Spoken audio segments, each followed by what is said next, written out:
Sharon and I have been married approximately 8 years, coming this spring. And prior to this, my wife and I were living in California and Texas for a brief period.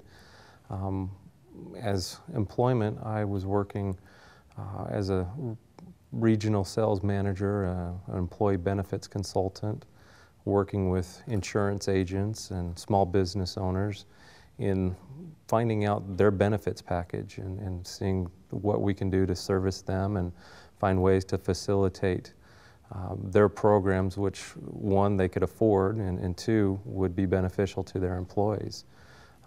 And it was increasingly a struggle for most employers to be able to maintain their employer-based programs as they continued to struggle with the increase in premiums, as well as making sure that they could afford the premiums and make sure that they could afford to keep their employees and stay in business. And so prior to coming back to South Carolina, where my wife is originally from, and going to school, that's what we were doing. When I first got married, I was trying to go through to school, but then getting married, I felt the need to just be able to support my wife. And so I was able to get a really good position with an employer at the time, and learned a lot and moved up and became quite successful in what I was doing. But I never had the opportunity to go to school like I wanted to and what I would originally intended. Got married and shortly thereafter had a child. And in trying to juggle a family and a career and traveling for my employer, trying to go to school just became increasingly difficult, where I wasn't able to attend classes. And so I kept postponing and pushing off semester after semester, and finally got to a point where my wife and I said, you know, this isn't where we want to be, both as a profession, but more importantly, where I felt like I was going to be fulfilled in my profession. And so we made a decision to go to school full-time, and that was a big financial decision, but one that's been a great decision personally and as a family. Coming out of high school, I enlisted in the military, in the Army Reserves, with the intentions of using the GI Bill to obtain my education, and also really was happy with the unit that I served with and my fellow soldiers, and was very rewarded in my Army Reserve experience. And served 6 years in the Army Reserves before my enlistment was over. And during that time, I was able to attend some school before I got married, using the GI Bill. My GI Bill has since expired. When I first decided to go back to school, at the time my wife was 6 months pregnant. And so when we finally decided to go back to school and she was 6 months pregnant, my main concern was making sure I could afford to take care of this pregnancy. My first child, the total cost for her after receiving all of the evidence of benefits was in total of $18,000. So I knew the great financial burden that having a child could be, and the devastating effect that it could have on a budget without insurance. And so we decided at the time to keep our benefit program that I had through my employer and pay through it through COBRA. That COBRA plan, unfortunately, was quite a significant premium each month. One that, though, as much of a struggle as it was to be able to maintain, was something that we felt that it was necessary to maintain. Somewhat out of ignorance, not knowing what was out there, what other options were out there, not knowing who to ask questions of, not knowing certain programs or options that would be available to us.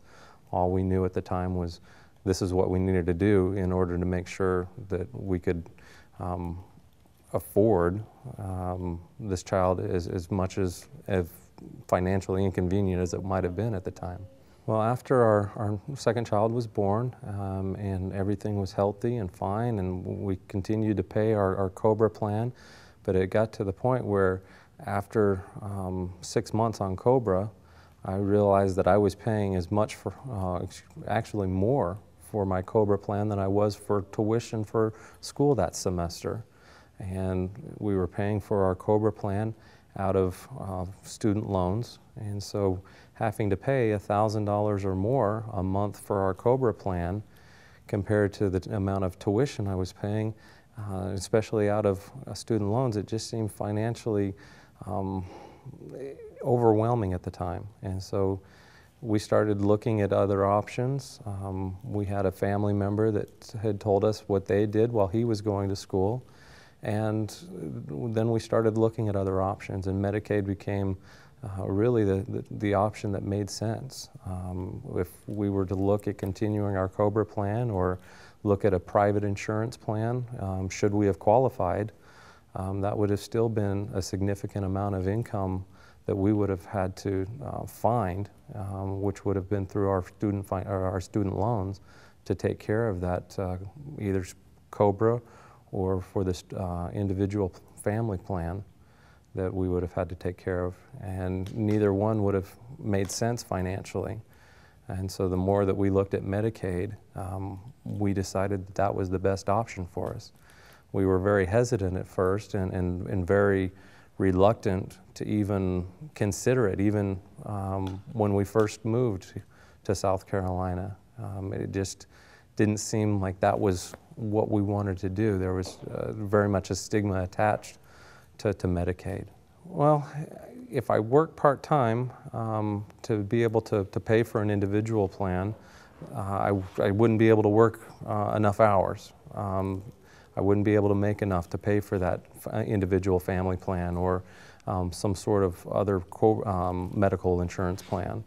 But if I work too much and try and maintain my Medicaid, I would lose my Medicaid coverage based upon my employment and income levels.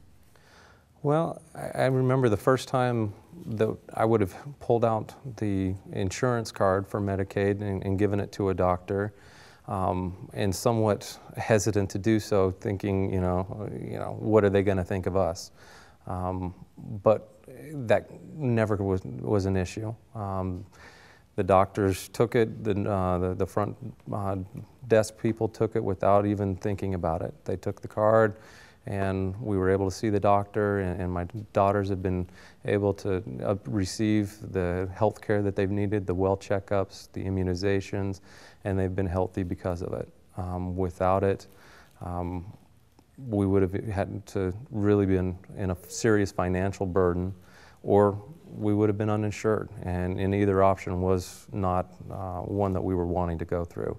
So Medicaid really, for my family, the stigma may be there, but it's not for us. The stigma really has been erased, and it's been really a benefit for me and my family to be on Medicaid so I could pursue my goals. What I'd want our legislatures, but also the general public, to know is that the stigma related to Medicaid is one that does not need to be there. Our legislators and also the general public needs to embrace Medicaid as a program that benefits the public in such a way as to make sure that we have a healthy population.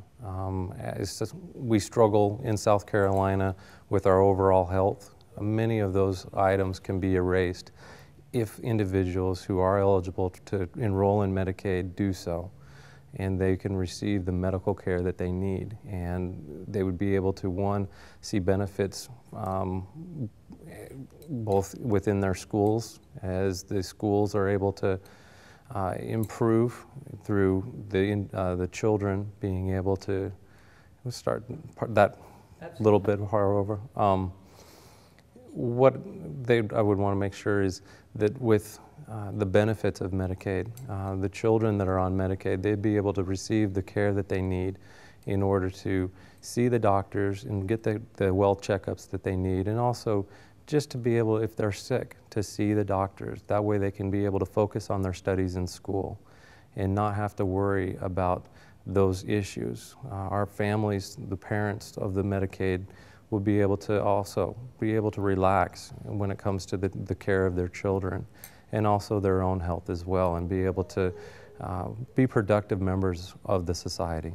There is a difficulty in information, being able to locate the information that you need to, one, enroll in Medicaid, and also be able to know how to use the Medicaid once you are on it. I know personally, when we tried to find out information, it was somewhat difficult. I wasn't sure if I needed to go to the state, or I finally found out I need to go through a local county office. I wasn't sure who I needed to see, who I needed to talk to.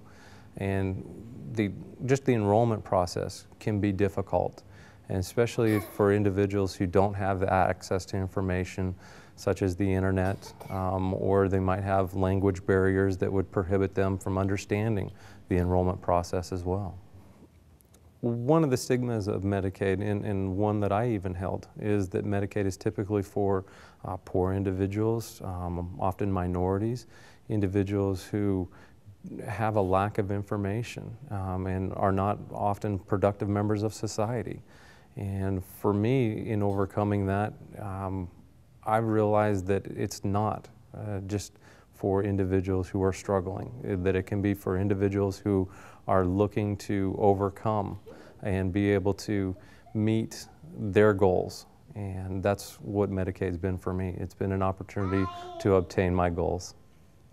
It makes me real apprehensive. If there was to be budget cuts to Medicaid, that would affect me personally. It would prevent me from being able to obtain my goals. It would increase the time or the length for me to really achieve what I'm looking to do, and that's to further my education and to better myself and better my family, and where we can then go on and be productive in society. And if there was to be budget cuts and they were to affect us personally, it would really make it difficult for me to continue to go to school.